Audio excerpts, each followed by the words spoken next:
언시국 TV 핫 인터뷰. 오늘은 대선을 앞두고 동투위원장이시자 우리 언시국의 상임대표, 초대 상임대표를 지내신 이부영 선배님을 만납니다. 선배님 반갑습니다. 고맙습니다. 네, 애쓰세요. 예, 요새 건강은 어떠신가요? 그냥 버텨가고 있습니다. 예. 최근에 22일이었습니까? 네. 한일 기본조약 60년을 맞는 한일 시민 공동선언. 이제 이런 걸 발표했더군요. 여기 네. 참여하신 거로 합니다만은. 이 선언 어떤 내용이고 어떤 의미가 있습니까? 이 선언이 이번에 상당히 주목을 끈 사실은 일본 측 파트너, 일본 측 시민운동 참여자들이 만국 이전의 모든 이 협정 조약, 네. 강화도 조약에서부터 을사늑약에 이르기까지 네. 많은 일본과의 합병 이전의 조약이나 이런 것이 불법 무효라는 것을 네. 받아들였고, 또한 합병 이후에 1910년서부터 45년까지의 일제 식민 통치 기간이 불법 무효라는 사실도 받아들였어요. 네. 이보다 앞서서 2010년에도 한일 시민 사이에 또 한 번의 지식인 선언이 있었는데, 그때까지만 해도 원천 무효니 뭐 이런 수준까지만 했어도 불법 무효라는 말까지는 안 갔었어요. 네. 대단히 한일 관계에서 일본 시민 사회 쪽 분들이지만 일본을 대표하는 양심적 지식인들이고, 오에 겐자부로 선생이라든지 와다 하루기 교수라든지 이런 분들이 포함돼서 활동했던 그 그룹들인데, 이분들이 이런 불법 무효라는 문항에 합의했다는 것은 앞으로 한일 관계사에서도 굉장히 중요한 의미가 있습니다. 네. 또 거기에는 이번에 한국과만 일본이 국교 수립을 하고 북한하고는 국교 수립이 안 됐잖아요. 그렇죠.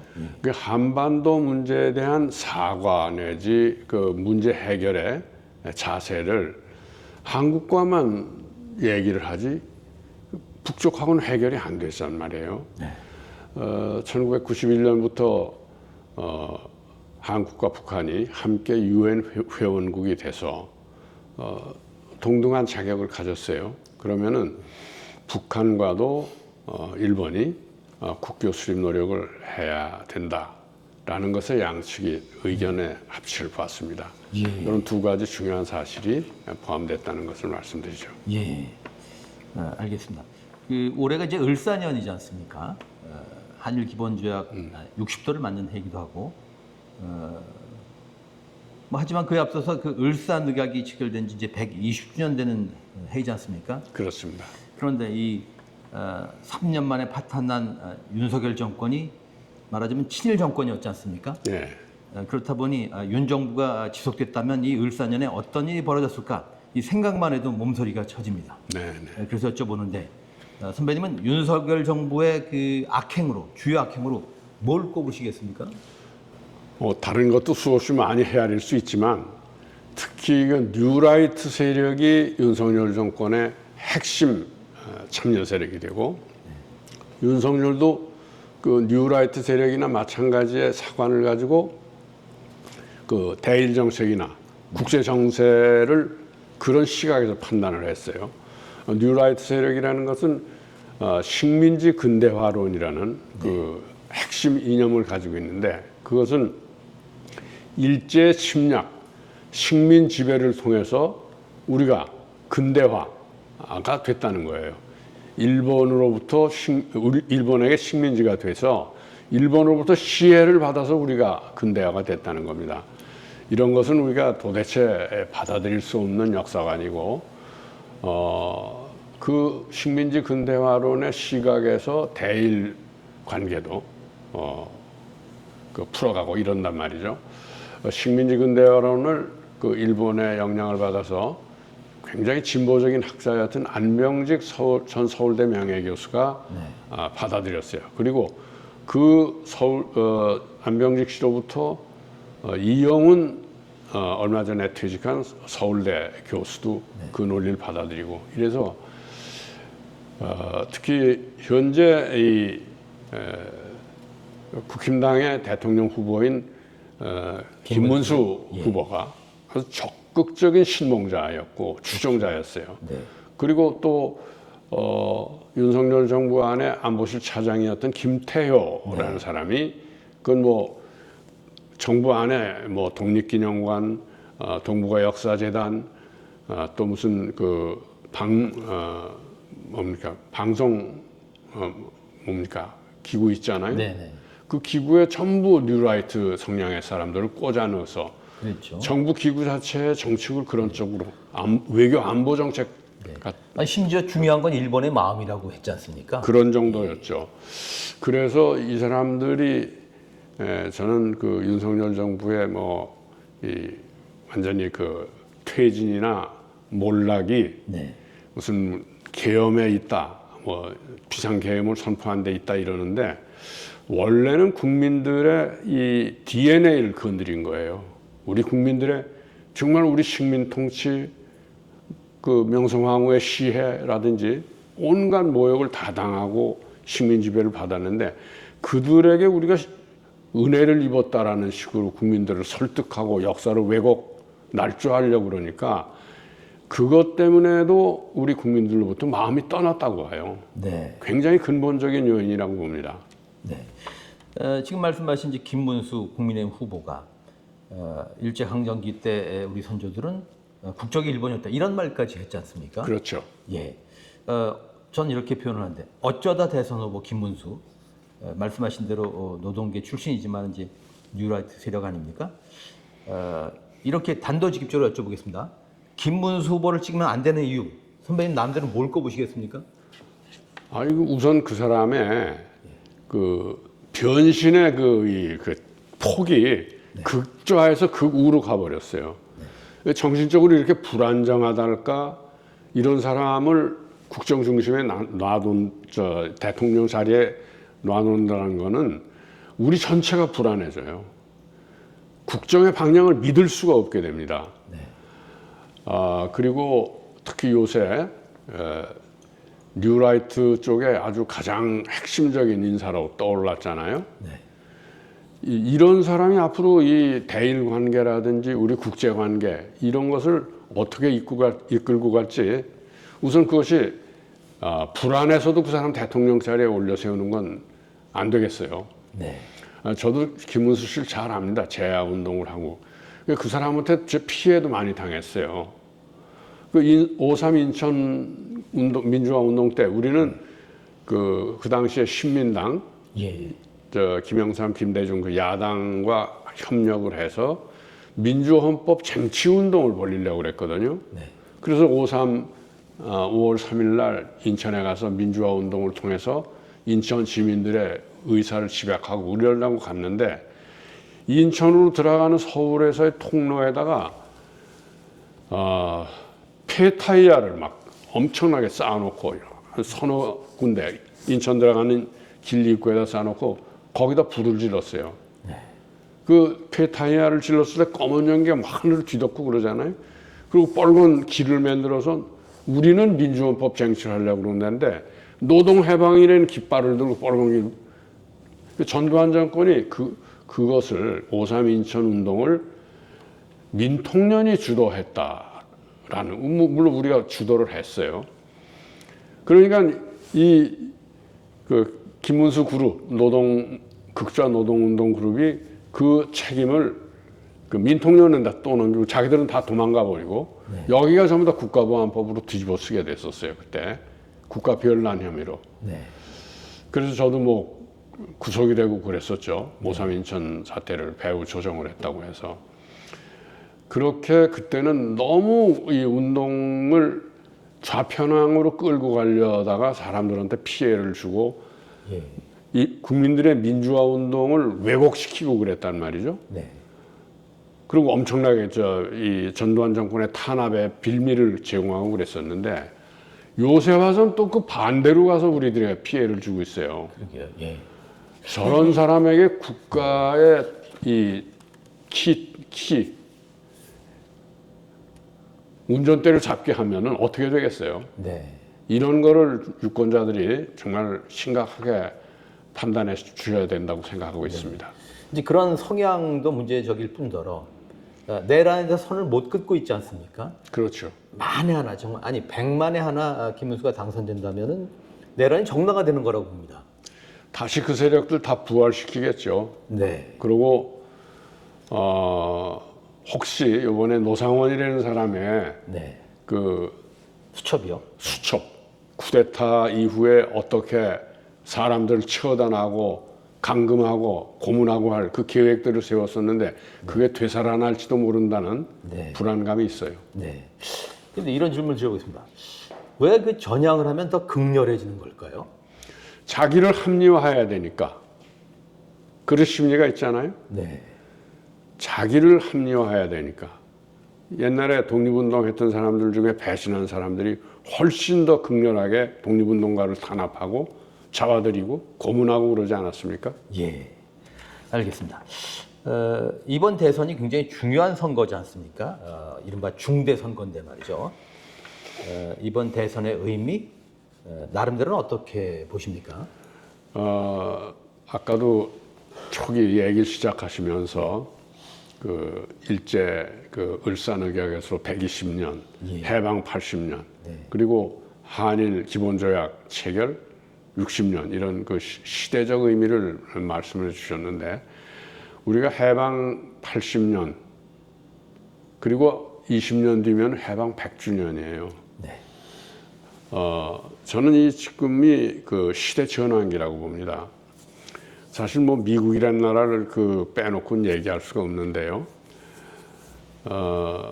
미국이 1, 2차 세계대전을 승전으로 이끌면서 미국의 그 파도가 유럽이건 아시아건 파도가 쳐왔잖아요. 예. 2차 세계대전 끝나고 미국이 승전하면서 일본을 자기의 그 변방, 네.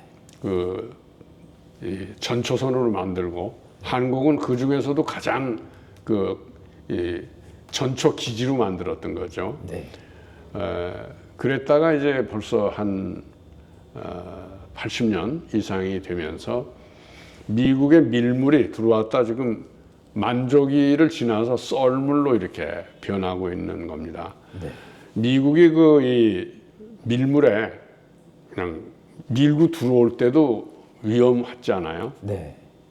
분단이 되고 한국 전쟁을 겪었단 말이죠. 네. 근데 썰물로 나갈 때도 또 그런 변화가 오면서 맨 끝에 있는 네. 이 한반도, 대한민국이나 북한이 어떤 자세를 취하느냐가 굉장히 중요한 때에 이르렀어요. 그 민족적 위기, 뭐 망국의 식민 지배, 분단의 전쟁, 그리고 분단된 상태로 지금 한 7, 80년이 지났잖아요. 네. 그동안에 물론 그 평화공전, 뭐 냉전 대립도 있었지만 평화공전을 위한 모색기도 있었는데 이제는 뭐 이쪽 저쪽으로도 우리가 경험을 충분히 쌓았고 어떤 길이 한반도에 거주하는 남북한 주민들에게 유리한지는 우리도 이제 다 국민들도 알게 됐어요. 네. 그래서 이제는 우리의 존재 위치, 네. 우리 존재 위치를 어떻게 설정하느냐의 문제가 남은 것 같은데 남은 길은 뻔합니다. 저는 앞으로 이 지금 해방 80년이고 해방 100주년 2045년까지는 우리가 평화 공존의 뜻, 네. 미국과 일본도 북한하고 수교를 하는데 우리라고 북한과 똑같이 유엔 회원국이고 그런데 평화적 관계를 위해서 수교를 하지 말라는 법이 없단 말이죠. 네.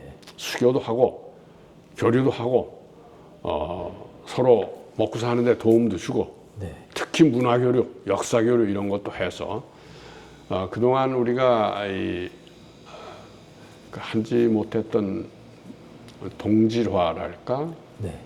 동질감의 회복이랄까, 예. 뭐 이런 것의 길을 찾는데 네. 모든 노력을 기울여야 되고 이때까지는 우리가 발등에 떨어진 불만 끄다가 뭐 전쟁을 막아야 된다, 뭐 독재를 저항을 해서 민주를 바꿔야 된다든가 발등에 떨어진 불만 끄느라고 사실은 남북 분단의 문제를 주체적으로 접근을 하지 못했어요. 네.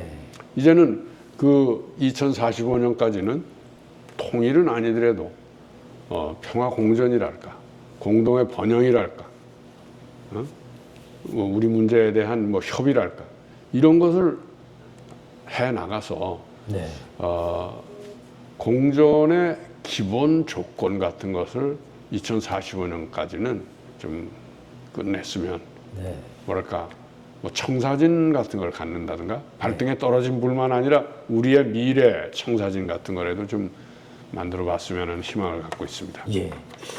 아까 이제 썰물에 비유를 하셨는데 저는 마치 지금이 그 조선의 그 명청 교대기 같은 교체기. 네네 그런 생각이 듭니다. 자 이제 가벼운 질문 하나 드려보겠습니다. 어제 대선 후보 TV 토론 끝났지 않습니까? 예, 바로 예. 보시기도 하고 기사를 접하셨을 텐데 개선점 뭐라고 보십니까? 저는 그 세 차례 있었던 그 토론회 중에 뭐 먼저 번에도 뭐 비슷했지만 어제 그 마지막 토론회가 최악이라고 생각해요. 도대체 그 상대방 무슨 나라의 미래라든지 정치 개혁이라든지 뭐 외교 안보에 대한 새로운 비전이라든지 이런 건 없고 그냥 그 상대방을 몰아세우고 그 이 갈라치기 하고 네. 혐오를 조장하고 예. 국민들 속에 이 대선이라는 게 뭐예요? 대통령 뽑으면 크게 이렇게 나라를 화합하게 하고 통합해 나간다는 그런 역할인데 그게 아니고 오히려 국민들을 갈갈이 찢어놓고 편가름하고 네. 그렇게 혐오를 조장하다 보니까 그 자신에게도 이 혐오감을 많이 일으켜 세운단 말이에요. 그 얘기를 하는 사람도. 네. 그런 점에서는 이재명 후보가 많이 자제를 하고 네. 오히려 그 김문수 후보나 이준석 후보에 비해서는 저 사람은 그렇게 크게 어긋나는 짓은 안 하겠구나. 네.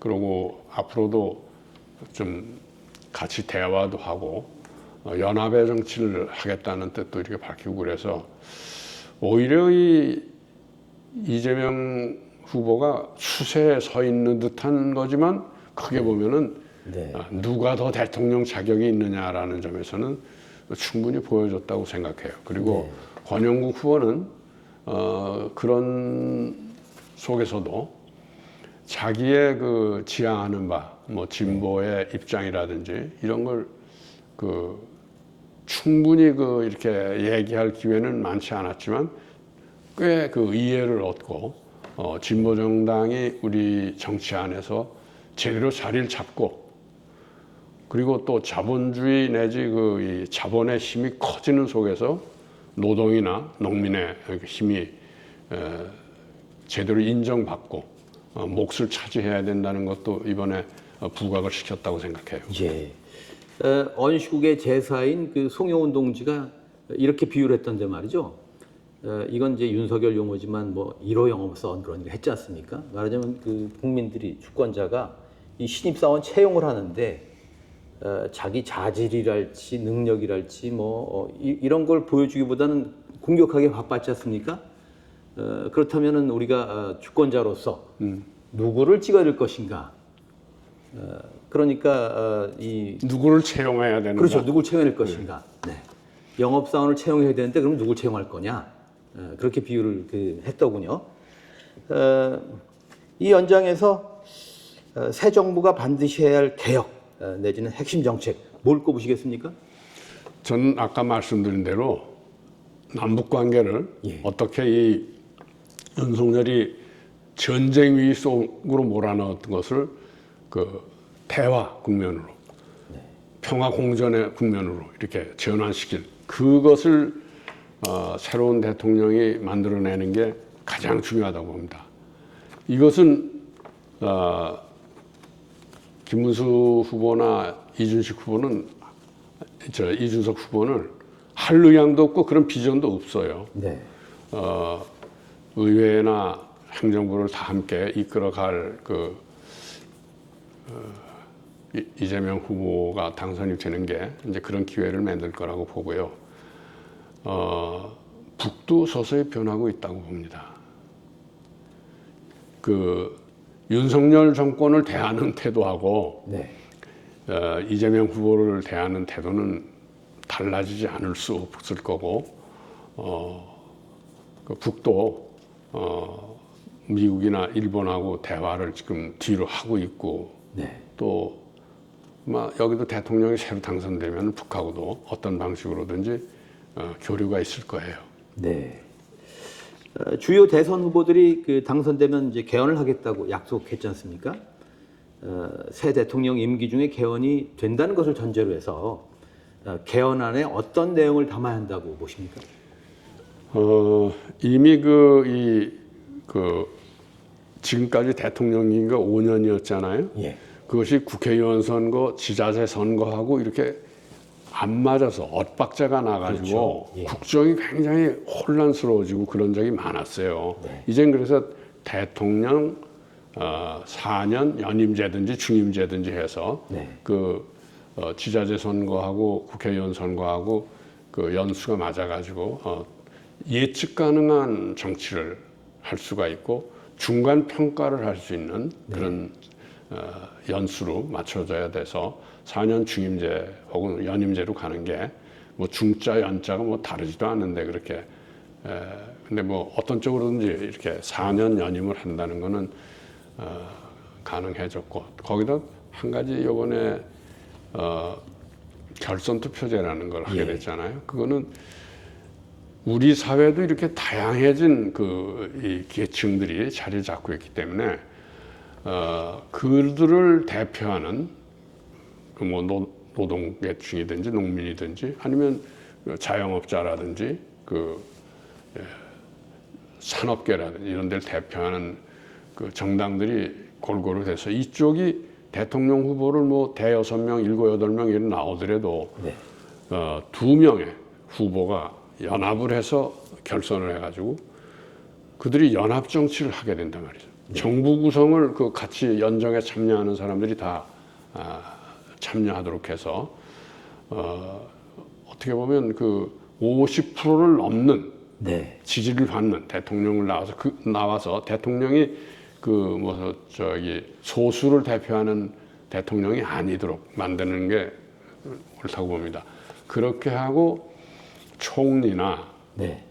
강요를 임명하는 그런 것을 국회 쪽에서 추천하든지 뭐 이래서 민의를 이렇게 실은 강요 혹은 국무회의가 되도록 하는 게 중요하다고 보여지고요. 또한 얘기가 완전히 합치된 건 아니지만 양원제 주장이 있어요. 네. 저는 양원제를 받아들이는 입장인데 이유는 지금 우리가 지방 소멸, 인구 엄청난 인구의 감축, 그리고 지방에 있는 교육 자체가 피폐해지고 이러잖아요. 그건 지방 권력과 지방에 대한 중앙의 예산 지원하고 관계가 있어요. 네. 그래서 제주도만 해도 만약에 상원이 생기면 거기에 도지사, 뭐 이런 사람들이 저는 당연직으로 상원에 들어가야 된다고 봐요.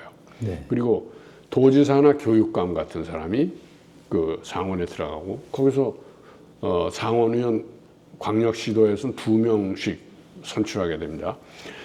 그럴 경우에 이 상원의원이 서울이라는 거대한 데는 2명이 돼요. 네. 제주도도 2명, 충청북도도 2명이에요. 그러니까 정부 예산이나 이런 것이 골고루 돌아가고 법률 같은 것도 지방도 골고루 이렇게 소외되지 않고 누릴 수 있는, 즉 하원 민의원에서 주로 국회의원이 많은 곳이 숫자가 많잖아요. 네. 국민 수도 많아서 국회의원 수도 많잖아요. 그런 데하고 지방이 소외되지 않고 똑같이 리뷰를 하게 되는 거, 국정을. 그러니까 다수결의 그 한계를 좀 양원제를 통해서 조금 완화할 수 있다. 완화하고 예산이나 법안의 제정 이런 문제, 자원 배분이 좀 배분도 좀 원활하게 될 수 있다는 거죠. 주로 독일, 프랑스 같은 유럽, 이태리 이런 나라들이 그런 상원은 그런 제도를 취하고 있어요. 그런 방식으로 해서 제도적으로 그걸 이제 차별이나 소외를 완화하고 그래서 거기 인구가 자기가 원하는 대로 가서 살 수 있도록 할 수가 있단 말이죠. 그 뭐라고 그럴까요? 오히려 그렇게 제도적으로 그 사람들이 소외되지 않도록 만들므로써 현재 뭐 인구가 이렇게 줄어든다든지 지역의 대학이나 이런 것을 예산 부족이나 학생이 없어서 문을 닫는다든지 이런 걸 오히려 막을 수가 있는 거죠. 예.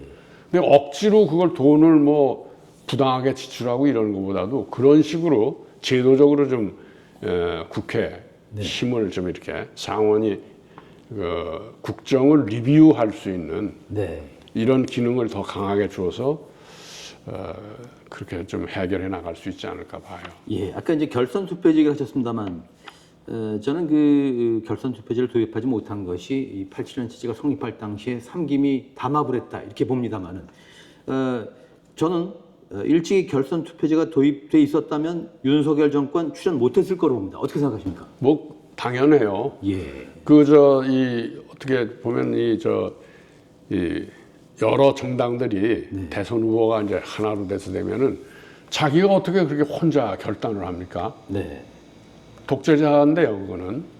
예. 그리고 요번에 이제 중요하게 언급할 게 이 비상사태나 계엄을 선포할 요건을 더 강화시키고 그리고 그것을 즉시 보고하지 않으면 무효로 만들고 뭐 이런 국회에 보고하는 거를 그런 기능을 좀 해야 될 것 같아요. 헌법 기능 안에도 헌법 안에 규정을. 알겠습니다. 아까 전환기란 말씀하셨는데 저도 이 지구적인 대전환기라고 생각합니다.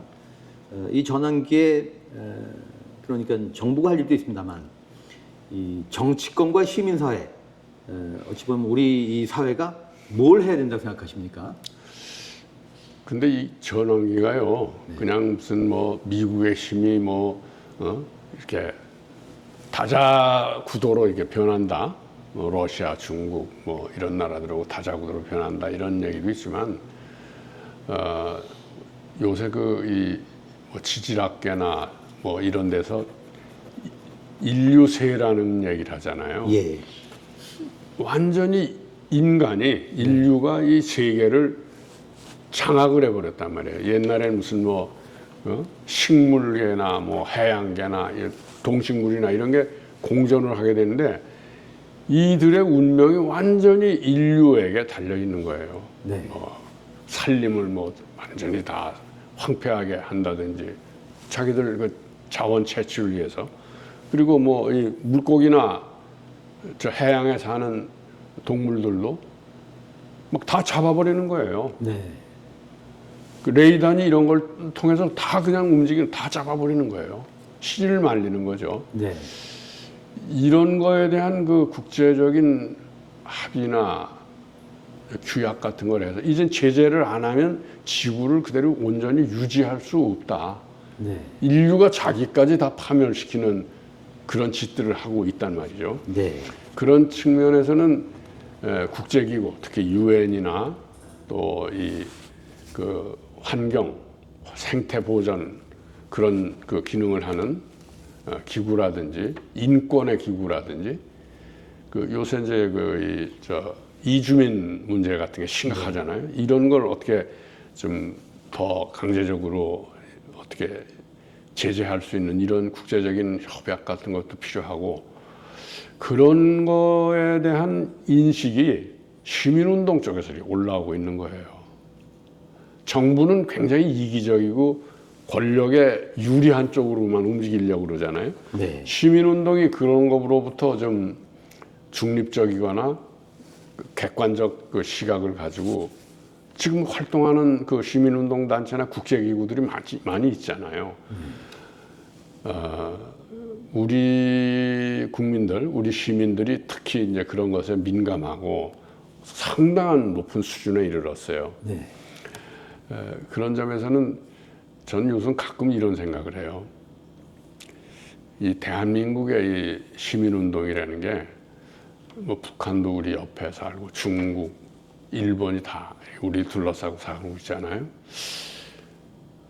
우리가 87년 6월 항쟁 이후로 그 대통령이 선출이 되고 뭐 독재를 하거나 인권을 탄압하거나 잘못하면 부패를 하거나 이러면 계속 그 탄핵을 하고 권력을 바꾸고 그러잖아요. 네. 이것을 북한이나 중국이나 이 일본의 그 집권 세력들이 네. 2차 세계대전 이후에 한 번도 안 바뀌었어요. 그쪽은 안 바뀌었어요. 네. 여기는 그 뭐 좋은 의미건 나쁜 의미건 간에 계속 그 잘못하면 바꾸고 그 응징을 한단 말이에요. 네. 그 우리를 둘러싸고 있는 나라들의 그 집권 세력, 주도 세력은 이 한국을 어떻게 볼까? 굉장히 두려울 거라고 봐요. 제가 그걸 직접 확인한 적이 있었어요. 2017년, 16년 그 촛불 집회 때, 네. 제가 그 광화문에 뭐 거의 그 집회할 땐 나가서 쭉 관찰을 하고 그랬는데, 그때 그 일본의 시민운동 쪽 사람들 여기 구경 왔으면 좋겠다 그래가지고 초청을 했어요. 시민운동 참을. 네. 그 세종문화회관 계단 위에서 그 장면, 그 파도 치는 장면, 그리고 거기서 저 콘서트나 같이 즐기는 거죠. 네. 그런 걸 보고 입이 벌어져서 다물질 못해요. 네. 예. 부러워서. 근데 지금 말씀은 그러니까 네. 북쪽도 그래요. 네. 북쪽이 여기서 무슨 뭐 풍선을 날리는 거나 이런 것보다는 여기 그 시민운동에 엄청난 그 능력 있잖아요. 네. 이런 걸 보고 어떻게 판단할까? 네. 근데 중국도 그때 봤어요. 중국의 관광객들이 이렇게 안내 길을 들고 오면 한 2, 30명이 왔다가 그 근처에 그 2017년 1월 초인가 그때 그 많은 중국의 관광객이 거기 몰려들어서 구경을 하는데 하루는 중국 대사관에 이런 그 제가 보기엔 그 기관 사람이었어요. 와서 소리를 지르고 쫓아내더라고. 그 뒤에는 중국 관광객이 촛불 시위하는데 일체 나타나질 않더라고요. 네. 지금 말씀은 우리 인접 국가들 그 주요 그 파워들의 파워 엘리트들이 이 한국 심사의 역동성을 두려워할 거다 그런 말씀이신 것 같습니다. 그러니까 민주주의를 네. 어떻게 보면 유럽이나 미국의 민주주의가 지금 그들도 네. 그 아프리카나 그 중동의 난민들이 유럽으로 들어가고 있잖아요. 네. 그리고 미국에도 중남미 이민들, 난민들 인종주의가 발동이 되는 거예요. 백인들의 인종주의가 발동이 되면서 그들의 민주주의가 허구화가 되고 있어요. 네. 특권을 자기들이 누리는 기득권을 누리지 못하게 되니까. 네. 그리고 현재 이 브릭스 국가라는데 네. 신흥 그 제3세계 국가들이죠. 거기서 독재자들이나 부정부패나 이것 때문에 거기 그 사람들이 얼마나 고통을 많이 겪고 있습니까? 네. 그 나라들이 이 한국을 어떻게 보고 있겠냐고. 여기서 이렇게 정권이 바뀌고 부정부패하면 내쫓고 감옥에 보내고 이러는데 어쩌면 한국의 시민사회, 한국의 시민들이 현재의 민주주의, 세계 민주주의 역사를 다시 쓰고 있다고 생각해요. 네. 그리고 이런 점에 관해서는 우리는 북에 대해서 북이 자기 나름대로 선택할 수 있다고 봅니다. 그러나 남쪽에서 이렇게 큰 변화가 일어나는데 생각해 보세요. 우리가 이 삼면이 바다고 북쪽으로는 철조망이 꽉 막혀 있는데 섬이죠, 뭐. 자루 속 같아요. 자루 속. 자루 속에서 그 전에 독재 정권들은 필요하면은 거기서 여기 빨갱이 몇 사람 있다. 흔드는 거예요. 그런 걸로 해오다가 87년 6월이면 이게 바뀌고, 더구나 그때 시기적으로 탈냉전 시대로 변화하는 거 아니에요? 그 시기하고 맞아 들어가요. 한국 시민운동에 이렇게 큰 장족의 발전이. 그게 세계사적인 영향을 미치고 있다고 봐요. 네. K 문화일 수도 있고 K 팔리틱스라고도 볼 수도 있고 이런 점에서 저는 우리 이번 12.3 계엄 사태를 극복해내는 이 과정이 세계사적인 민주주의의 역사를 다시 쓰고 있다 봐요. 네. 그 연장에서 아까 개헌 얘기도 했습니다만 민주적 통제의 강화랄지 직접 민주주의 도입 이런 것도 조금 필요하지 않습니까? 당연하죠. 예. 그것이 이 헌법에도 그런 게 반영돼야 하고 이번에 그 12.3 계엄 있잖아요. 그거에 대해서는 국정조사가 실시돼야 됩니다. 특검법이 발효돼야 되고요. 네. 근데 그거는 어찌 보면은 그 부분은 뭐 정권을 중심으로 그 국회 중심으로 또 해야 되니까 정치권의 다툼이 있을 수 있어요. 그런데 시민조사위원회 같은 게 있어야 된다고 봐요. 시민들 자신이 그 계엄군이나 경찰과 접촉 과정에서 그리고 정치권과의 접촉 과정에서 자기들이 느꼈던 거 그리고 시민들 자신이 자기들 내부에서 겪어왔던 일들이 있잖아요. 네. 어떻게 집회를 조직하고 어떻게 거기서 어떤 문제를 다루었고 이런 거를 시민운동 조사위원회 같은 거 12.3 계엄을 그 맞닥뜨려서 자기들이 어떻게 했나 그런 것들을 시민들 자신이 정리할 필요가 있어요. 이거는 우리만을 위해서가 아니라 세계 민주주의의 운동을 위해서 그래요. 그럴 필요가 있다고 봅니다. 네. 그런 건 어떻게 보면 자긍심을 갖고 해야 되죠. 네. 정치 권력은 뭐 자기 정치 권력에 유지하니까 할 수 있지만 우리 시민운동은 또 그런 측면에서 그들과는 또 별개로 이런 문제를 다뤄야 하지 않을까 봐요. 예. 오늘 이제 언시국이 그 범 언론인 성명을 냅니다만은 이런 성명입니다. 선배님도 참여하셨듯이 내란 종식 본질을 외면하는 경마식 대선 보도 언론을 파면한다. 이 대선 국면에서 말이죠. 언론의 보도 상당히 문제적이었지 않습니까? 어제 바로 우리가 그 대선 네. 그 후보 토론회를 보면서 이 국민들이 바라는 그 대선하고는 전혀 딴 쪽으로 그 토론이 진행된단 말이에요. 네. 마치 무슨 상대방의 요만한 험을 예. 파내고 그걸 가지고 그냥 한정없이 늘어지게 그걸 가지고 이 토론을 연장시키고 이런 걸 보면서 국민들이 아 저런 토론 필요하냐? 아, 저런 토론이라면 뭐 그냥 그 신문 쪽지 같은데 자기들이 할 일 각자 얘기해놓고 그러고 보면 낫지. 왜 비싼 전파를 다 낭비해서 사람들을 모아놓고 서로 혐오를 조장하고 서로 이 뭡니까 이 저 성별, 남녀별, 또 지방별 이렇게 분란을 이렇게 분열을 조장하는 저게 대통령 선거냐? 대통령 선거는 미래를 얘기하고. 우리 다음에 올 세대들에게 어떤 걸 이렇게 비전을 보여주고 그들이 절망하지 않고 오히려 정치에 참여를 하고 해야 될 텐데 오히려 외면을 하게 만들고 있단 말이죠. 네. 전 김문수 후보, 이준석 후보 앞으로 저 사람들 정치인으로 키워서는 안 된다고 생각했어요. 네. 저렇게 그 나라를 어떻게 분열의 나락으로 떨어뜨리는 네. 이런 사람들이 계속 정치인으로 남아 있어야 되는지 극히 회의적이었어요. 네. 어찌 보면 그 언론도 기득권, 보수 언론도 기득권 동맹의 일원이라고 볼 수 있겠습니다만은 그 보수 동맹이 만들어낸 프레임에 말려든 것 같은 생각이 듭니다. 뭐 단일화랄지 말이죠. 이건 지금 그 핵심 이슈가 아니지 않습니까? 그래서 여쭤보는데 선배님은 이제 그 이렇게 표현하면 어떨지 모르겠습니다만 원로 해직 기자시고 원로 언론인이신데 현역 언론인들에게 이런 맥락에서 어떤 당부랄지 요청을 하시고 싶습니까? 근데 정치 세력이 네.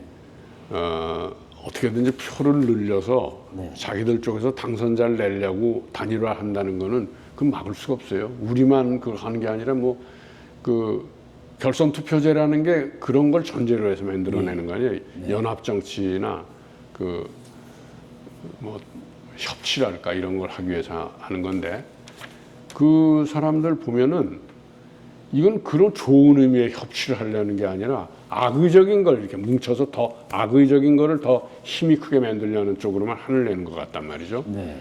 그 사람들이 만들어내는 정치가 우리 사회에 별로 이렇게 긍정적인 역할을 못 할 것 같아요. 네. 걱정스럽고 저는 요번 그 대선 치르고 그에 앞서서 저 12.3 계엄을 거치면서 우리 언론들이 이번 대선 끝나고 새로운 7공화국이 이렇게 펼쳐질 때 어떤 자세로 우리 사회 문제를 그 접근하고 보도를 하는지 마음속으로 정리를 해야 된다고 생각해요. 특히 이번에 조선일보는요, 그 언론이 이 사회에 정말 해악을 끼치는 독극물이라는 거 그대로 보여줬어요. 네. 그대로 이렇게 우리가 두고 보기는 어려울 것 같습니다. 우리 연식국은 조선일보를 언론계의 내란 수괴라고 규정을 한 바 있습니다. 자, 이제 마지막 질문입니다. 이 정권 교체란 말도 적절치 않겠습니다. 어쨌든 새 정부가 들어와서 할 일이 내란 세력 청산이고 내란 종식이지 않습니까? 이런 큰 맥락 속에서 선배님은 이제 내일부터 이제 사전 투표가 시작이 되는데 깨어있는 민주 시민들에게 어떤 요청이랄까 당부를 하시겠습니까? 지금 요번에 우리가 하는 선택은요, 단순히 어떤 정치 세력이 유리하냐 안 하냐 이걸 넘어서는 선택입니다. 아까 우리가 시대적인 전환기 또 지구적 시민들의 깨어남 이런 그 시대 속에 살고 있다고 그러지 않았어요? 이번에는 그냥 그 미시적으로 보면은 내란을 극복하고 민주 헌정을 회복한다. 이제 이런 게 큰 그 대의인 것 같아요. 이번 대통령 선거에. 그런데 조금 더 길게 보면은 아까 뭐 처음에 얘기했듯이 을사늑약의 뭐 120년이고 또 이 그 한일협정 맺어진 지 60년이고 뭐 이런 얘기들 했잖아요. 그리고 크게 국제정치가 다자주의로 변해가는 소용돌이를 보이고 있단 말이죠. 그리고 우리 안에서 일어나고 있는 이 변화도 그렇지만 세계 속에서 대한민국이라는 나라가 작은 나라가 아니라는 걸 우리들 스스로가 확인하게 돼요. 우리의 선택,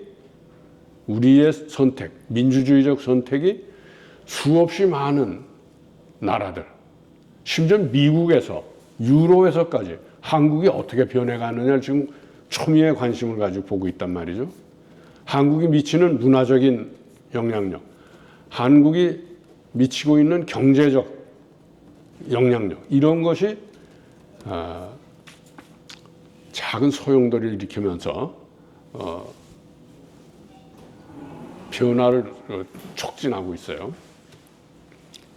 그런데 그냥 그 김문수 후보나 이준석 후보의 저 갈라치기, 증오, 조양, 혐오 조장 이런 걸 보시면 어떤 느낌이 드세요? 그 사람들이 우리나라, 세계에 미치는 영향력이 선순환의 영향력을 미치겠습니까? 우리를 정말 이 형편없는 미개국을 보이도록 만들겠습니까? 이런 측면에서 이번에 이 선택을 하는데 깊이 생각들을 좀 해주시고 이번에는 그 뭐 민주헌정 우선 좀 수립해 놓고 그거에 따라서 많은 변화를 만들어내게 할 수 있고 북도 우리하고 평화공존 속에서 새로운 한반도 운명을 만들어간다는 이제 그런 생각을 좀 했으면 좋겠고요. 윤석열 정부가 심어놓은 대로 우리가 북을 증오만 하고 살 수가 없잖아요. 네. 그런 중요한 선택을 하신다는 점을 그리고 그런 여러분들 선택에 의해서 우리 한반도가 작은 한반도가 아니라 세계 선순환에 영향을 미치는 큰 한반도라는 것도 한번 이번 표를 찍으면서 생각해 주시길 부탁드립니다. 네, 알겠습니다. 언시국 TV 핫 인터뷰. 오늘은 원조 해직 기자라고 할까요? 동투위원장이시고 우리 언시국의 초대 상임 대표를 지내신 이부영 선배님을 만났습니다. 고맙습니다. 고맙습니다. 고맙습니다. 네.